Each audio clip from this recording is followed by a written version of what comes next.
Welcome to the Simply Financial podcast. I'm your host, Christopher Calandra. I want to increase your financial IQ with today's episode. The Social Security Administration recently announced the COLA, the Cost of Living Adjustment, COLA, for 2024. So before I give you that number, just go back. Last year, Social Security went up by 8.7%. That was one of the largest increases ever for Social Security. And this was expected because we were dealing with red hot inflation at that time. This year, inflation has gotten tamed quite a bit. The COLA increase is 3.2%. So if you're receiving Social Security now, your benefit is going up by 3.2% next year. There are about 71 million Americans that are Social Security recipients. So this affects a lot of Americans, a lot of my clients, a lot of listeners to this show. On average, this is about an extra $59 a month, which is not a lot, but we have seen it go up by, almost 12% over the last 2 years. That's a lot in a short period of time. But we all know that prices have gone up a lot over that same short period of time. You might even be losing ground. Hopefully, you have a financial plan.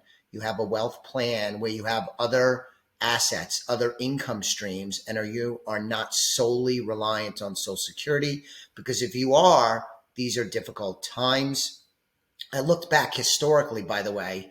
You know, I'm a history buff if you listen to this show with any regularity. The average benefit increase over the last 20 years has been about 2.6%. So we are running well ahead of that. One other thing I'll give you is that in 2023, the average Social Security benefit was $1,848. So now that's going up to $1,907. So be aware that you're going to get a raise in your Social Security benefit next year. Hopefully, inflation continues to get tamed. That'll be good for the economy. I think good for most Americans, although these rising Social Security benefits are good for some people. But I think on balance, this inflation issue we've been dealing with for a while now needs to get resolved even more than has been done already, because it has come down a lot, but it's still stubbornly higher than most economists and what the Federal Reserve wants. So keep that in mind as well. Thanks for listening to today's episode. Subscribe to this podcast if you haven't done so already. Maybe suggest it to a friend. And I'll always ask you, check out our website, elliottwealth.com. And you could find out more information about the work we do here, helping people win with money. Thanks so much for listening today. I'll be back with you on the next episode of the Simply Financial podcast very soon.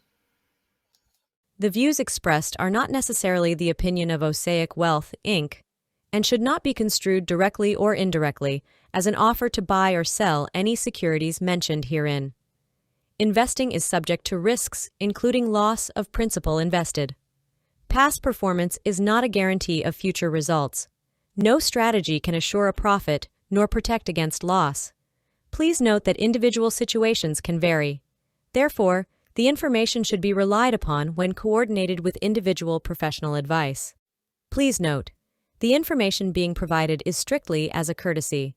When you link to any of the websites provided here, you are leaving this website.